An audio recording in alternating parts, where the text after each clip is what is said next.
Qual é o seu objetivo? Qual é a sua meta? Você está sonhando pequeno? Você tem sonho difícil? Lugar longe para ir? Coisas altas para alcançar? Então não meça consequências. Esforce-se e faça tudo possível. Senão você não vai conseguir.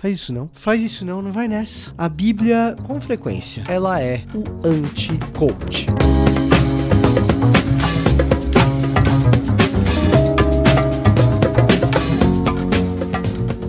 Olá, eu sou o Victor Fontana, esse aqui é o meu canal, ele pode ser um pouco seu também, para isso basta que você se inscreva nesse canal, ative as notificações, deixe o seu like, seu comentário, todas essas coisas que fazem um canal de YouTube sobreviver.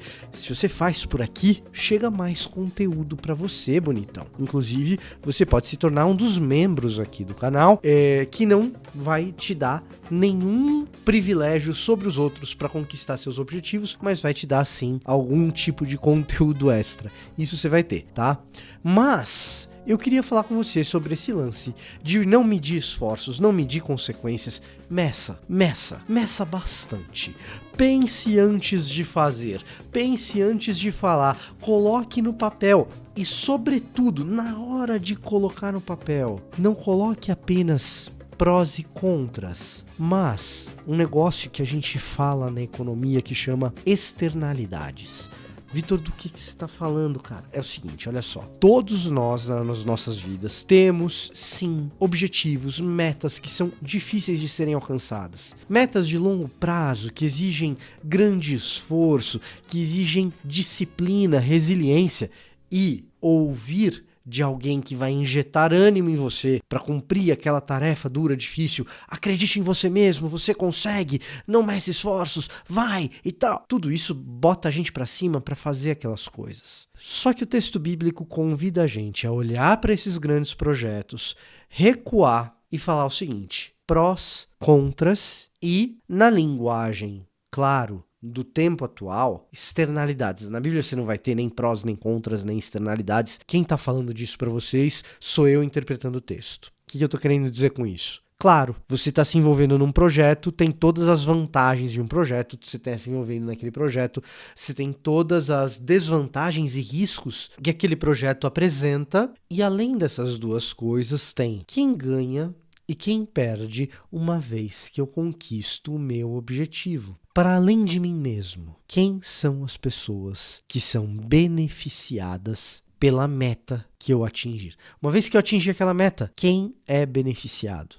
A Bíblia nos convida a fazer esse tipo de reflexão e, mais do que isso, alguém foi prejudicado no meio do caminho e isso é fundamental. Então meça consequências, meça esforços. A medição, ela é fundamental. Vitor, você está falando da Bíblia e tal, mas cadê o texto bíblico? Então, vamos à leitura com a Bíblia 365 do segundo livro de Crônicas, no capítulo 20. A partir do versículo 35, nós temos uma narrativa do rei de Judá, Josafá, que é um bom rei em Judá, é uma pessoa conhecida por fazer um bom reinado, por ter feito um bom governo, mas nesse episódio, um episódio reprovado pelo cronista. Então, segundo de Crônicas 20, a partir do versículo 35, nós vamos ler até o versículo 37. Algum tempo depois, Josafá, rei de Judá, fez um acordo com Acasias, rei de Israel, que era um homem muito perverso. Meça consequências, meça com quem você precisa se aliar para obter os resultados que você precisa obter.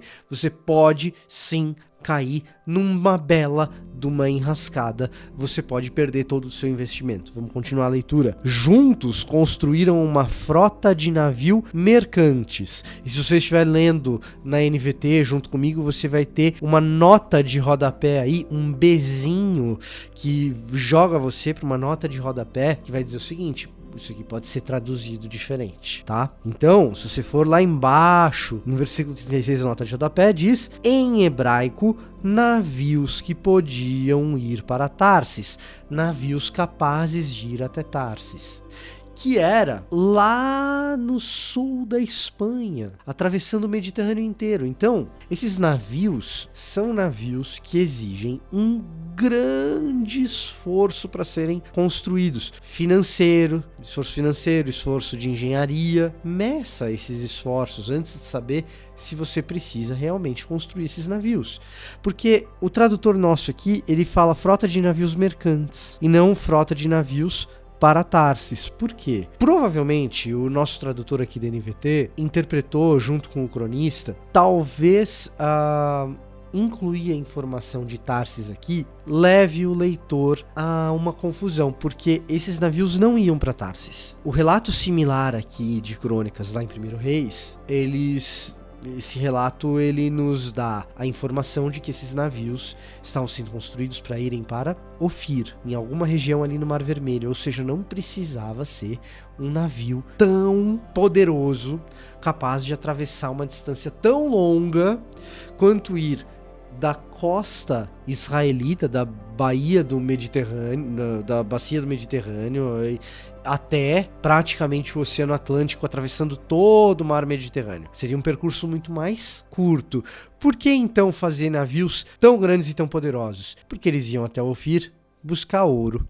E para buscar ouro, quanto mais ouro você puder buscar, quanto maior for o navio, melhor. Será que eu preciso de um projeto tão grandioso assim? Então, eles construíram uma frota de navios mercantes no porto em Ezion-Geber. Então, Eliezer, filho de Dodava, de Maressa, profetizou contra Josafá. Olha só o rei bom recebendo uma profecia contrária, dizendo: por que você se aliou ao rei Acasias? Porque Josafá é bom, mas Acasias é perverso. O Senhor destruirá o que você construiu. Assim as embarcações naufragaram e nunca chegaram a navegar. Em outras palavras, o que está acontecendo aqui é Deus colocando fim em sonho que não tinha que existir. Principalmente aliado com gente que não devia ser aliada.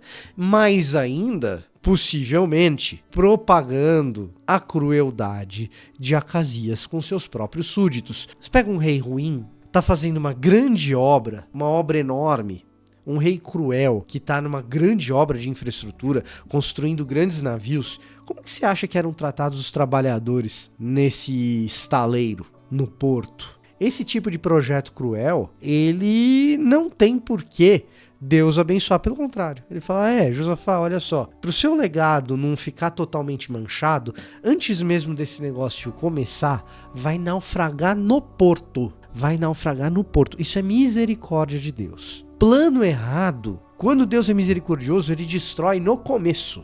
Então, meu amigo, você pega a cachola que Deus deu para você pensar, você pega a massa cinzenta que Deus deu para você planejar, você pega essa cabeça que foi presente de Deus para analisar as circunstâncias, e você faz uma coluna com pró, com contras e com o nominho das pessoas que você prejudica por causa desses seus sonhos egoístas. Antes de ficar ouvindo quem quer massagear o seu ego. Antes de ficar dando ouvidos para quem só quer te dar motivação. Motivação para coisa boa, excelente, a gente quer, precisa mesmo. Os dias às vezes são difíceis. Ouvir alguém otimista dizendo pra gente que sim, que a gente tem massa cinzenta, que sim, a nossa cabeça é presente de Deus, que sim, Deus fez você inteligente. É importante ouvir essas pessoas. Entretanto, se temos todos esses presentes de Deus, usemos isso. Não só para conquistar aquilo que a gente quer, mas para fazer aquilo que é bom. Esse é o tipo de recado desse tipo de texto. Até mesmo um rei bom, em nome de um projeto, se alia com o pior crápula, possivelmente, isso o texto não diz, mas possivelmente se envolvendo num tipo de gestão que reis cruéis costumam se envolver. Projeto assim, quando Deus é misericordioso, ele naufraga no porto, antes do navio zarpar. Desse jeitinho aqui que a gente leu. Tem um livro de um grande amigo meu, best-seller, Deus que Destrói Sonhos. Cara, você não precisa esperar Deus destruir o sonho se você colocar no papel e perceber que teu sonho é antiético e é imoral. Percebeu? Aliás, o livro é muito bom, por sinal. Rodrigo Bibo, um beijo pra você. Baita livro, Deus que destrói sonhos. Mas esse é o ponto. Meça consequências. Meça com quem você vai se aliar. Meça, sobretudo, quem se beneficia e quem se prejudica no teu plano. Se só beneficia você mesmo e não prejudica ninguém, talvez seja só um planinho egoísta do qual é bem válido desistir. Se tem gente se machucando no processo, tem certeza que Deus está nisso? Fica para reflexão. Esse era o meu recado para hoje. Eu vou ficando por aqui. Até a próxima.